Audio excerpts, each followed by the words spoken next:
Bom, gente, eu vou apresentar então o journal de hoje, que é sobre um artigo que foi publicado no JAMA mês passado, que acho que é de um tema muito relevante que às vezes a gente pensa muito pouco.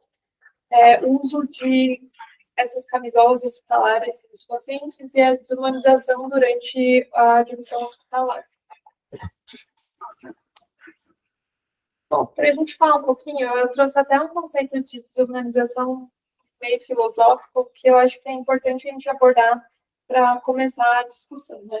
Então, nesse lugar que eu peguei, ele descreve como um processo ou experiência de reduzir ou negar a humanidade de uma pessoa, tratá-la como um objeto ou desconsiderar sua dignidade, autonomia e subjetividade. Em contexto de saúde, pode ocorrer quando aspectos essenciais da identidade e individualidade do paciente são desconsiderados, levando a sentimento de vulnerabilidade, distanciamento e desvalorização. Bom, e também, antes de começar com o artigo de fato, eu fui ler algumas das referências que eles traziam, assim, e ele traz esse autor, que é um médico internista de Harvard, que em 2019 ele já fez essa carta aí para o BMJ sobre um paciente que ele tinha, na verdade foi uma reflexão em cima de um paciente que ele chama de Mr. P, que um dia ele se sentiu diferente e ele conseguiu colocar roupas diferentes, e isso trouxe essa reflexão dele de que a gente se deve perguntar se há algum benefício do paciente vestir as roupas hospitalares, por que deveríamos remover sistematicamente as coisas simples que fazem as pessoas se sentirem elas mesmas, e daí ele coloca isso, por que deveríamos vestir o Sr. P, por exemplo, com um roupa monótono, que nos faça vê-lo mais como um paciente do que como uma pessoa. E daí ele diz que é óbvio que existe uma razão para isso acontecer, né? Então, a gente tem razões pragmáticas para o uso dessas roupas hospitalares, que é meio de controle de infecção, facilitar acesso a exame e procedimento, e, sem dúvida, elas equalizam os pacientes para não serem julgados com as roupas que eles vestiriam de casa, assim. Então, mas a gente sempre deve pensar que é uma coisa que a gente remove da identidade do paciente, e que às vezes pode ter consequências na saúde e no cuidado que a gente faz. E daí ele coloca como conclusão que a gente está a operar num sistema de saúde que prepara para a gente ver pessoas como pacientes e não os pacientes como pessoas. E daí isso sempre tem que deixar um alerta na gente, por mais que isso pareça coisa simples, né? Então, e além disso, ele também aborda esse outro tema, que foi esse livro que foi publicado em 2019 também, sobre as famílias na unidade de terapia intensiva. E daí ele começa explicando sobre as coisas de desumanização, e ele coloca essa desumanização casual. Ele diz que um dos emblemas que a gente desumaniza a pessoa é justamente o uso dos aventais, que o avental hospitalar é feito de um material que transparente, de um jeito que a gente tem acesso a partes muito privadas do paciente, que talvez no mundo afora isso não seria facilmente observado, assim. Então, é mais uma coisa que a gente torna tão rotineiro, às vezes, que a gente não pensa em como isso significa uma alteração para o paciente. Então, voltando agora ao artigo. Ele põe esse contexto, né, então, dos aventais hospitalares amplamente utilizados durante a admissão hospitalar por razões de higiene, fácil acesso para exame e tratamento, e ele traz como esse problema, então, que estudos observacionais mais antigos já mostram que o uso de aventais pode causar sentimentos de vulnerabilidade, desconforto e desumanização do paciente. Então, o objetivo do estudo era avaliar de forma experimental, trazer uma evidência mais robusta de fato que os aventais hospitalares podem contribuir para essa sensação de desumanização em comparação com o uso de roupas próprias. E daí ele coloca isso, dada a importância do vestuário na manutenção da identidade, autoconfiança e autoestima, é muito importante considerar o impacto psicológico desses aventais dos pacientes em termos de saúde. O estudo, obviamente, foi feito na Nova Zelândia, então são países que conseguem pensar sobre isso, que não tem tantos outros problemas assim, então eles conseguem pensar nessa parte biopsicossocial, foi feito um ensaio clínico randomizado cegado unicêntrico. Os participantes, então, do cegamento. Eu tive até um pouco de dificuldade de entender como que eles elaboraram o estudo, porque ele fala que é feito num departamento de emergência. Mas, na verdade, eles trouxeram pacientes, eles convocaram eles por forma de e-mail, pôsteres, ligação, e eles não falaram o objetivo real do estudo. Então, eles falaram que era para treinar tipos de anamnese, entrevista, com o paciente num contexto de emergência. E daí, então, os pacientes também não sabiam que eles estavam sendo submetidos ao estudo para avaliar a desumanização. E foi um ambiente planejado, assim, então não era um ambiente de emergência real. Eram cenários que poderiam ser reais, mas eram cenários interpretados. Tá? Então, não eram situações reais de acontecimento. Então, o paciente era informado que ele estava sendo avaliado para 2 tipos de entrevistas médicas diferentes, e os entrevistadores também não conheciam o objetivo do estudo, eles também achavam que era relacionado à entrevista, e daí, para eles, era informado que o paciente podia, tanto fez, usar o avental ou a roupa do corpo, então isso não era um empecilho para eles. E na coleta de dados, a análise foi posterior eles faziam a gravação da entrevista e faziam uma análise posterior de como que o paciente falava, enfim, das coisas mais subjetivas que eles avaliavam. A randomização foi feita de maneira aleatória, 1 para 1 em 2 grupos. Eles usaram esse software de randomização para tentar fazer uma distribuição equitativa, e daí eles entregavam envelopes lacrados para o avaliador depois. A intervenção era o grupo de aventais padronizados fornecidos pelo hospital, então esse era o grupo controle, e o grupo intervenção era o uso de vestimenta habitual do paciente.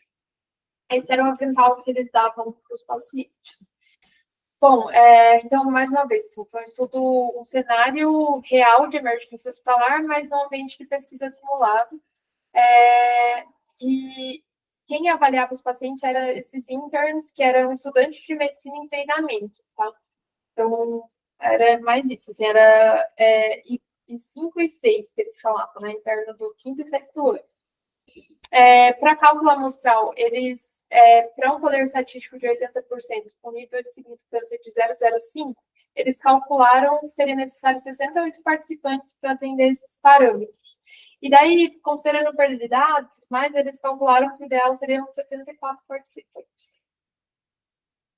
Bom, a princípio, então, 115 poderiam ser elegíveis para a pesquisa, e daí 41 foram excluídos porque não entravam no critério de inclusão.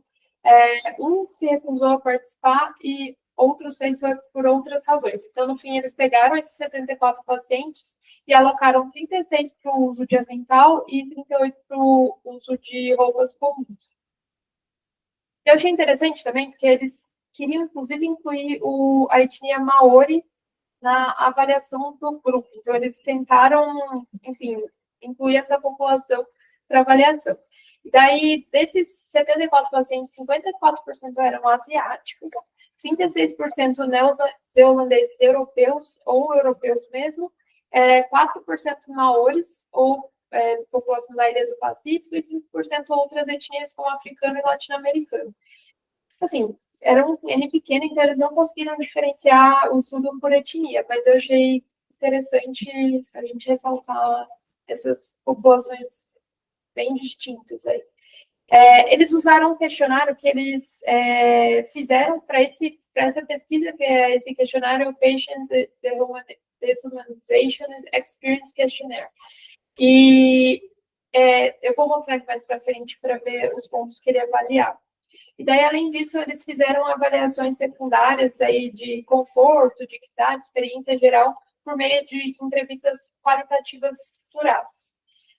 O questionário ficou aqui um pouco pequeno, mas ele perguntava assim, os possíveis sentimentos que o paciente pudesse ter na entrevista em si, e daí ele punha nota de 1 a 5, né? 1 discorda fortemente e o 5 concorda fortemente. Então, ele colocava vulnerabilidade, confiança, desconforto, ansiedade, estresse, baixa autoestima, no controle da situação, otimista, restrito e bem. Bom, e daí, para comparar os grupos, eles usaram os testes T-Student ou teste não paramétrico, dependendo da distribuição de dados, e fizeram análise de subgrupo baseada em identidade, idade, gênero e condição médica subjacente. Então, eles viam se o paciente era hipertenso, diabético, enfim, acabavam fazendo essa randomização. De desfecho primário, era avaliado por esse questionário, então eles viam o nível de desumanização percebida, e desfecho secundário, eles avaliavam os vídeos que eles gravavam depois para ver o comportamento linguístico dos pacientes, principalmente. Então, o contagem total de palavras, o uso de pronomes na primeira pessoa do singular e palavras de emoção positiva e negativa. Além disso, assim, de físico, eles avaliavam pressão arterial para ver se isso podia ter alguma relação aí com esse desconforto. Bom, quando a gente vai avaliar, então, aqui, a única coisa que teve uma diferença significativa, estatisticamente significativa, foi o questionário. Então, o desfecho primário, ele conseguiu ver que aproximadamente 5% a mais dos pacientes de uso de avental se sentiam desumanizados em relação ao grupo intervenção. Teve um P significativo aí, e ele põe isso mesmo, só essa questão da desumanização e bem-estar psicológico, o resto ele não conseguiu perceber diferença nenhuma. E daí eu trouxe a discussão, assim, então, esse estudo, apesar de parecer muito simples, ele destaca a importância de reconsiderar a necessidade universal de aventais em ambiente hospitalar, assim, pensando em priorizar o bem-estar do paciente quando o uso não for essencial. Então, eu acho que nas UTIs fica difícil a gente discutir isso, porque, enfim, o paciente precisa de fazer muito procedimento, para a higiene é muito mais fácil, mas várias outras partes do hospital, talvez isso não seja realmente necessário, né? E talvez, se a gente reconsiderar isso, a gente pode melhorar a experiência pessoal dos pacientes e aumentar a dignidade percebida por eles. Bom, o estudo tem muitas limitações, né? Então, é um estudo unicêntrico, é um estudo que não foi um cenário real de emergência, foi um ambiente simulado, o tamanho da amostra bem pequeno, então 74 pacientes, e com contexto demográfico muito particular e cultural da Nova Zelândia, né? Então, grupo maori, asiático. O cegamento foi parcial, porque enfim, os pesquisadores eles já sabiam da locação, e teve fatores externos não controlados, né? Então, as experiências prévias de hospitalização, que talvez já pudesse carregar alguma carga emocional em relação às experiências prévias, medidas fisiológicas bastante limitadas, então a única coisa que ele considerou foi a PA, mas acho que, sim, se tratando de um estudo muito mais qualitativo, assim, acho que, enfim, não sei se isso é uma grande limitação do estudo. Acho que basicamente isso. E daí, para questionar, assim, acho que eu trouxe algumas imagens de pacientes famosos em uso de avental hospitalar para perceber o quanto isso realmente causa de impacto de o avental significar a gente colocar o paciente no nicho paciente, assim. E o que significa ser paciente? Assim, é ser uma pessoa com vulnerabilidades e com necessidade de ajuda do outro, assim, e coloca sempre o paciente numa escala de hierarquia. Então, o médico, a equipe de saúde, sempre estando acima dele, assim, o paciente meio que o último da escala, né? Então, eu trouxe algumas fotos só para a gente pensar que realmente, assim, é muito diferente você enxergar o paciente, é o Whindersson Nunes, de avental e de roupa. Então, a conclusão é basicamente isso, né? Que o uso de aventais hospitalares está associado a um sentimento de desumanização, e eu não sei se a gente precisa de muito mais que isso para entender que isso causa desconforto nas pessoas mesmo. Então, isso é um estudo que endossa uma coisa que talvez já fosse um pouco óbvia, assim, só que não é óbvia para a gente porque a gente está acostumado a ver os pacientes nessa situação. E daí talvez a gente criar políticas nos hospitais para direcionar quem realmente precisa usar o avental ou não. E daí eu trouxe mais uma outra questão, assim, como as roupas realmente individualizam as pessoas, né? Então, eu trouxe uma imagem aqui, não sei se é da época de vocês, provavelmente então, mas vocês imaginam o que pode ser essa pessoa? Hã? Eu fiquei, sei lá, me na cabeça, passarinho, o que isso é? Não. Bom, é antigo isso, né? Então, aí é o que maravilha. Tipo, como as roupas deixam a gente numa individualidade que a gente quer mostrar. Então, isso realmente acho que faz diferença, né? Então, eu trouxe aqui mais uma outra imagem que, enfim, óbvio que a gente está num extremo muito oposto, mas como a gente transformando os pacientes não, as pessoas, né, uniformizando todas elas, a gente tem um distanciamento e que isso ajudava a ter esses grandes genocídios, as guerras, a gente se distancia das pessoas desse jeito. Então, elas perdem características humanas que a gente considera como parecidas. E daí isso facilita a gente a fazer coisas que talvez a gente não fizesse, imaginando ela como pessoas iguais a nós. É isso. Eu trouxe até esse textinho, que é um livro que chama Desumanização do Walter Ugg. Daí ele fala que o inferno não são os outros. Ele fala direcionado a uma menininha que chama Hala. Eles são um paraíso, porque o homem sozinho é apenas um animal. A humanidade começa nos que te rodeiam e não exatamente em ti. Ser essa pessoa implica a tua mãe, as nossas pessoas, um desconhecido ou a sua expectativa. Sem ninguém no presente nem no futuro, o indivíduo pensa tanto sem razão quanto pensa os peixes. Dura pelo engenho que tiver e parece como um atributo que foi criado do planeta. Parece como uma coisa qualquer. Então, é mais um reforço para a gente pensar que a gente é feito como sociedade, né? Então, a gente tem as características comuns que nos inserem dentro da sociedade e que se a gente perde essas características, isso nos desumaniza.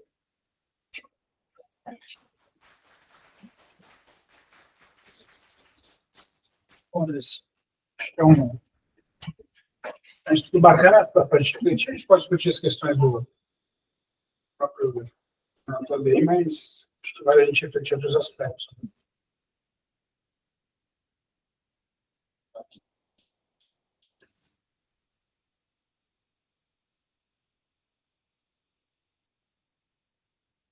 Muito bem. Bom, só a parte do estudo em si, o que vocês pensam assim na parte metodológica, né? Vocês analisaram? Ficou uma dúvida assim, especificamente? Eu só fiquei na dúvida como é que foi aquela aplicação com o questionário para livro de desumanização. Eles ficavam vendo a entrevista do interno lá. Assim, o interno fazia a entrevista normal, porque ele estava acostumado a fazer. Eles até falavam que considerava 40 minutos ali de até ter a admissão do paciente, fazer as coisas todas, e daí depois da entrevista, eles aplicavam esse questionário. E daí eles falavam que era meio padrão. Assim. Ah, entendi. Aplicavam depois de passar pela consulta. E aí a questão do vídeo era mais para a questão da vontade de falar, essas outras questões. Eu acho que o tipo de comunicação que a pessoa usava, se isso ia ter influência ou não. Se a pessoa conseguia falar mais da pessoa, se conseguia contar na conversa. Mas é por isso que eles gravavam a entrevista. Sim.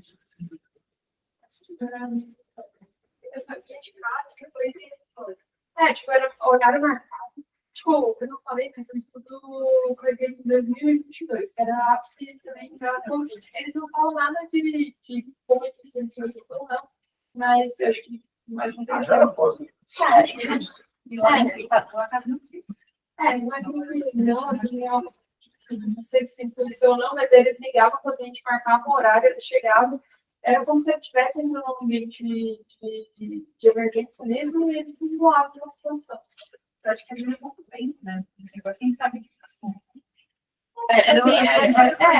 Eu acho que a minha dúvida vai mais essa, assim, porque além de o paciente estar com o mental, ele é mais vulnerável porque ele está doente, dor, e ele precisa de ajuda. Então, acho que talvez isso mudasse um pouco, assim, mas eu não sei como seria viável eles aplicarem isso no ambiente real. Sim.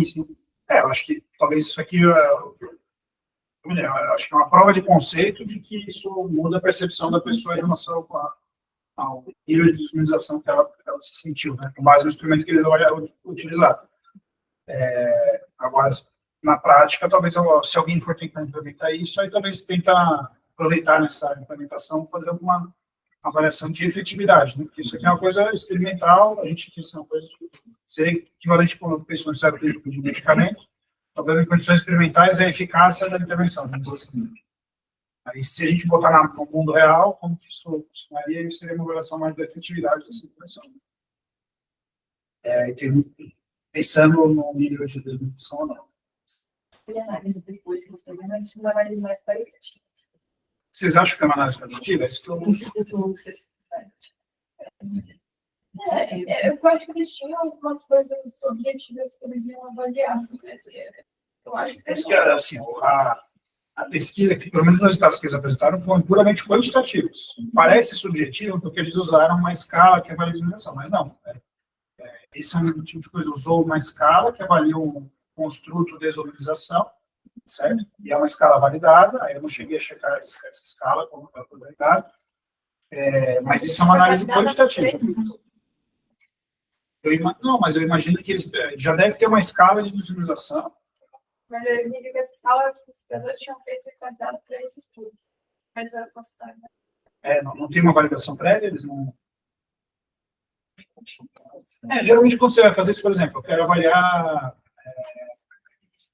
de vida. Aí você precisa utilizar uma escala que já seja validada para esse fim, que tem uma análise psicométrica para ver se essa escala avalia a qualidade de vida mesmo. Entendeu? Vamos assumir aqui que eles usaram uma escala que já era validada para avaliar a desumanização, certo? Aí, isso tem uma etapa prévia que é validar a escala, para depois você poder aplicar ela em estudos como esse, entendeu? E aí eles usaram alguns outros desfechos ali, que era da contagem de palavras, mas o software ele só contava. Ele via quantas vezes a pessoa falava no singular, pelo que eu entendi, né, de uma regra geral. Mas então, parece qualitativo, mas não é quantitativo. Eles quantificaram aspectos que poderiam estar relacionados ao construto de desumanização, certo? Qualitativo, aí é um outro tipo de pesquisa, que eles até falaram que fizeram pesquisas semi-estruturadas. Isso eu não cheguei a ver ali, se teve alguma coisa que apresentou. Acho que depois eles conversaram com os pacientes. Tá. E aí, mas na pesquisa semi-estruturada, você apresentou alguns resultados? Eu não lembro de ter estruturado da pesquisa. A pesquisa semi-estruturada, o que é? Questionário semi-estruturado. Você tem um questionário que você vai fazer perguntas para levantar questões para a pessoa responder, que são relacionadas ao que você quer analisar também. E aí depois você faz uma análise do que a pessoa respondeu. Essa análise pode ser uma análise temática, o pesquisador tem que pegar todas as respostas e identificar temas. Essa é a forma mais comum que vocês vão ver em pesquisa qualitativa da nossa área. Assim, né?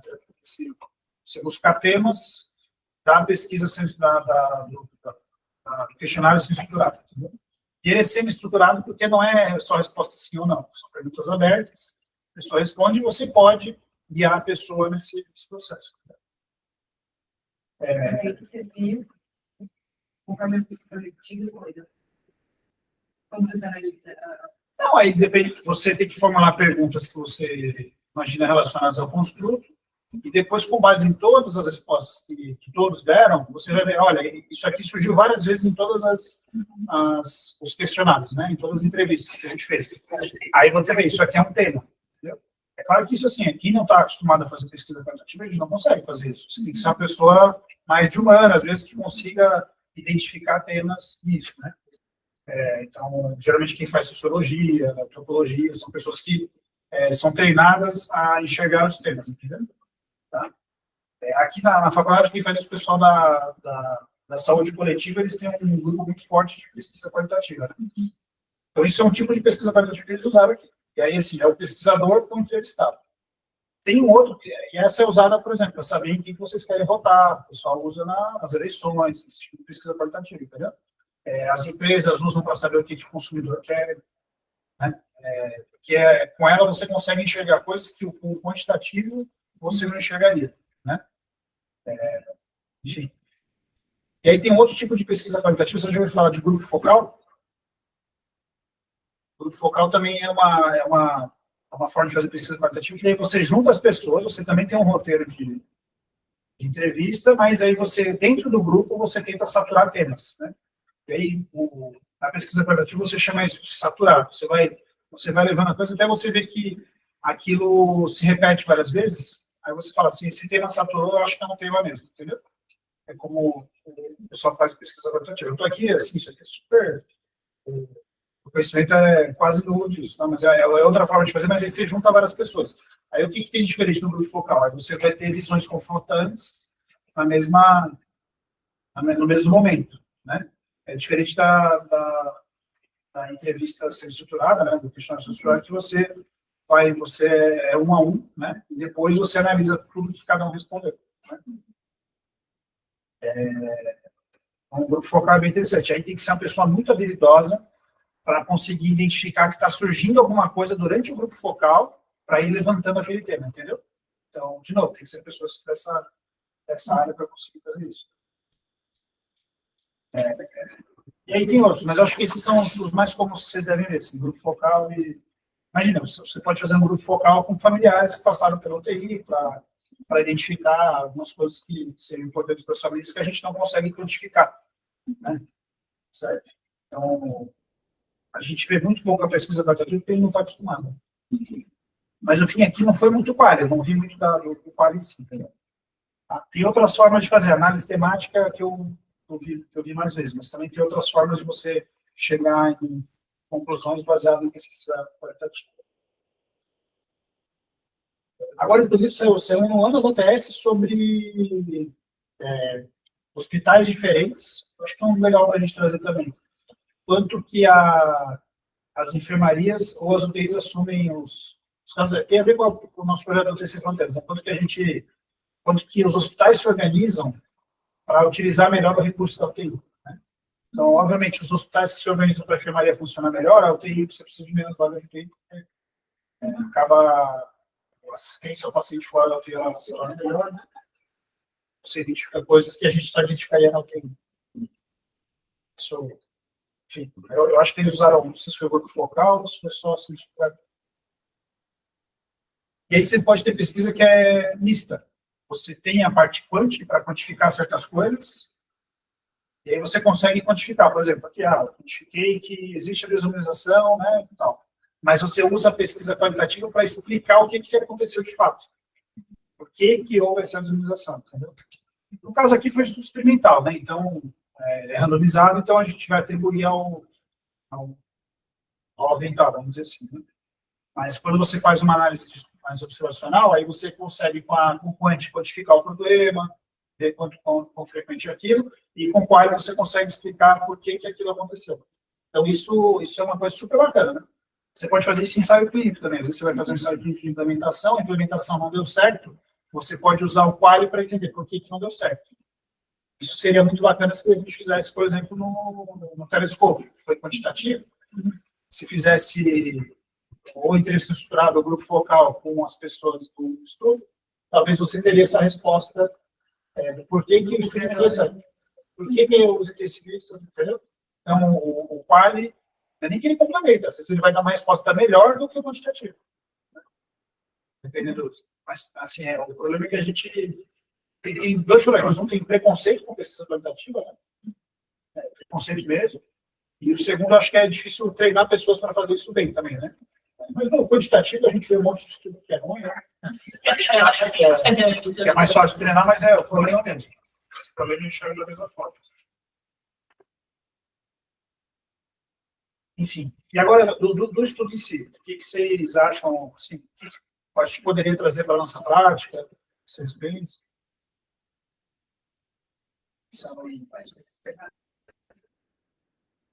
E a gente tem um estudo no hospital que pode ficar com o fio no pé, não poder ficar na meia, né? Então, tipo, uma meia. Essa coisa assim. Tem coisa que não tá nem vai ter, né? Talvez eu acho que isso a gente fica mais fácil, né? Acho que uma coisa que está um paciente, por exemplo, ele vai internar às vezes uma cirurgia eletiva, ele pode estar com a roupa dele, aí quando for para a cirurgia, bota o avental, sai da cirurgia, está tudo bem, né? fiquei com tempo, mas depois eu poderia usar roupa limpa, né? Mas eu acho que a gente podia pensar assim no nosso ambiente da UTI, né? Às vezes a gente... esse tipo de coisa, né? A mulher tem as unhas feitas, aí o pessoal vai lá e vai tirando todos os... Né? Talvez você tenha que tirar para manter os auxílios, mas você pode tirar de um, aí você vê, não está machucando a mão, deixa lá, depois... Né? Tipo, eu fiquei pensando isso, assim, tipo, começa a falar da cardioscopia, tudo certo. Às vezes, quando a gente tem dor de lá, tipo, não, deixa eu ver que tá o problema, é só, tipo, e é uma parte privada. Eu acho que isso tudo é a gente ser um pouco, enxergar o paciente mais como pessoa e não como... Não, tipo, eles até falam, o paciente, tipo, faz parte da reabilitação. Ele vai no corredor, o habitat fica exposto. Tipo, provavelmente ele vai se recusar a sair do quarto. Coisa que a gente não pensa. O avental que eles usaram ainda fechava pela frente. O avental da achei bem ok. Fica aberto atrás. Eu imagino isso, assim, 15 dias, deve ser outra coisa. Muita coisa se for pensando. Né? Imagina ficar 15 dias, aí você fica só na mesma ala, você não pode andar pelo hospital. Tem um monte de pessoas no celular, você não assiste TV, tá controlado, tem como tomar. Então, olhar que as pessoas têm que te examinar, você não tem controle do quarto que você faz. Isso aí, eu acho que vai muito do que a gente pode fazer individualmente. Certas coisas, a comida é difícil, né? Porque, assim, não dá para adaptar tudo, ou vai ficar muito mais caro também, né? Acho que a gente tem isso, né? Mas, por exemplo, o horário de visitar o paciente, se é um paciente que você sabe que acorda tarde, esse problema depois, quando você já está na hora dias, na enfermaria, você poderia se programar, por exemplo, se combinando com o paciente, não é um grande problema. Então, a gente pode, eventualmente, dar para adaptar as nossas rotinas. Outras vezes não vai dar, mas eu acho que só de a gente ter a preocupação, a gente já vai estar à frente para não dar uma organizada. Se preocupar, chegar. Assim, pensando agora do outro lado, assim, por exemplo, os famosos que estão ali com aquela roupa, né? E aí, às vezes, as pessoas falam algo que eu acho interessante, no sentido de trazer uma uniformidade no cuidado, porque, por exemplo, se você está lá em um hospital assim, de ponta, chega um famoso, e aí cada um está usando a sua roupa, e cada aquele famoso, e aí ele está usando suas roupas, talvez assim, a gente não enxergue ele como o paciente, o Whindersson Nunes, né? A gente enxerga como humorista, o Whindersson Nunes, talvez eu, assim, pensando por outro lado, impacte um pouco na forma de como você vai tratar. Então, trazer um pouco, não sei se você não está pensando em mas trazer um pouquinho no sentido de que, nesse momento, você está vulnerável e a gente vai cuidar de você, assim, obviamente vai ter o ônus dessa do outro lado, mas no sentido de coisa, a gente também está uniformizado, a gente também está no nosso papel social de cuidar, e agora ele está, entre aspas, no papel social de eu não sou aqui o presidente da República, eu sou o presidente, sei lá, eu sou aqui o paciente, assim, de colocar nos papéis sociais. Eu falo também no sentido de, assim, o fardamento das Forças Armadas tem, tipo, um papel social, no sentido de, tipo assim, de fato, é o objetivo tirar a individualidade dessa pessoa para entender que ele está ali como parte de um corpo, que eles falam do espírito do corpo. Então, tem essa outra parte, assim, que a gente perde de um lado, né, dessa questão da individualidade, mas a gente ganha no sentido, sei lá, é só para fazer um pouco de informação. Não, eu acho que assim, eu acho que tem, isso, o ambiental existe por algum motivo, deve ter a sua importância. Daí, só que se aplicar para todo mundo. Entendi. E eu acho que essa questão de, tipo, a Dilma tá lá, com certeza ela vai poder usar a roupa que ela quiser em algum momento, isso ela vai negociar, vai ter a melhor quiser. Então, acho que não é um problema para a Dilma em si, mas acho que os nossos pacientes têm muito mais dificuldade de expressar enfim, o que eles querem. Porque normalmente eles falam tudo isso, né? Tipo, que a gente entra no quarto, a gente fala um monte de coisa, não dá tempo de falar, e daí você está se sentindo muito mais vulnerável nesse papel de paciente, que eu acho que é isso, etiqueta no braço, não sei o que, você está etiquetado, né? Tipo, você é o corpo que a gente. Muitos pacientes usam a impressão que a gente está fazendo experimentos com eles. Não é incomum eles falarem, acho que você está fazendo mais um dos seus experimentos.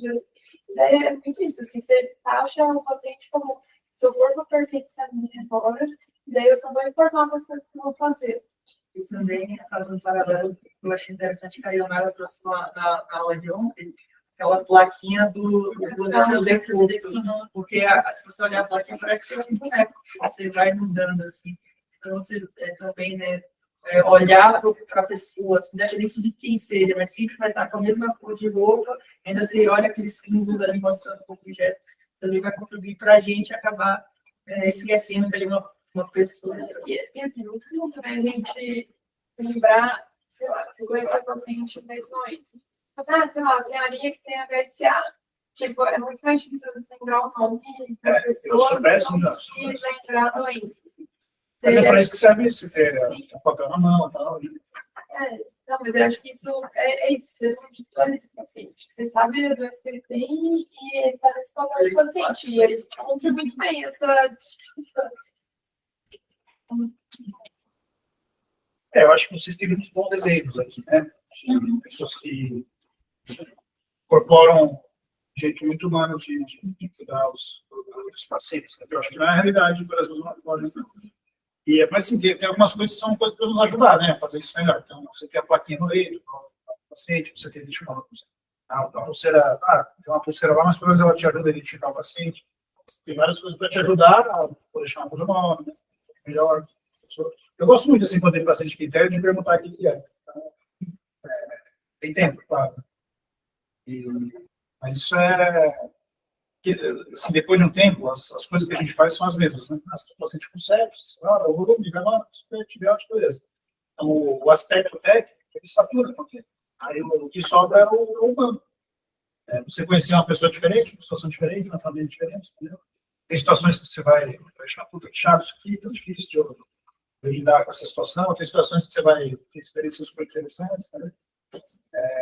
Mas no fim é isso. Mesma coisa, se alguém fizer especialidade ambulatorial, fazer endócrino, vai atender obesidade e diabetes a vida inteira. Então, se você interpretar com obesidade e diabetes, vai virar uma coisa monótona, né? Mas se você entender que é aquela reflexão que ele traz lá no começo, né? Da doença do paciente, né? Você vai tratar um paciente diferente com a mesma doença, não a mesma doença de vários pacientes. Aí você muda um pouco o jeito até de a gente entender a nossa função, nossa especialidade. Enfim, eu acho que isso é só uma prova de conceito, né, de que as coisas que a gente faz no hospital levam à desumanização e que a gente deve estar vindo a isso. Eu não sei se existe alguma ação para fazer relação a isso para a UTI, exceto coisas que a gente já reflete isso. Outra contrapartida também é assim, acho que alguns de vocês já trabalham aqui em alguns hospitais fora e tal, tem visita 24 horas, assim, mas tem uma outra contrapartida, eu acho que deve ter a ver um pouco com a aula da Ana, não sei se você acha isso, né? Porque às vezes você está num cenário que a gente perde tanto a nossa autonomia como profissional, e isso nos leva a estresse moral, e pode ser um caminho para o burnout também. Então, às vezes, precisa ter regra. Eu acho que é importante ter regras, né? E isso é importante, assim, no começo, assim, olha, você está aqui, a gente vai, né, você tratar a pessoa como ser humano, mas ao mesmo tempo entender que o hospital precisa ter regras para funcionar, para que ele seja funcional, né? Senão fica uma coisa que, né, cada um faz de um jeito e aí a coisa não anda bem. Então, mas a gente tem que ser flexível quando for necessário. Então, o que eu acho que a gente faz isso de certa forma, né? Mesmo aqui sendo SUS, a gente flexibiliza eventualmente. Não é liberar o familiar 24 horas, não é? Mas a gente, quando necessário, quando você julga que vai ser útil, que existe uma demanda e tal, você flexibilizar. Né? Acho que é importante ter regra e flexibilizar quando necessário. Então, acho que isso faz parte para também o nosso trabalho não ser mais custoso do que ele é.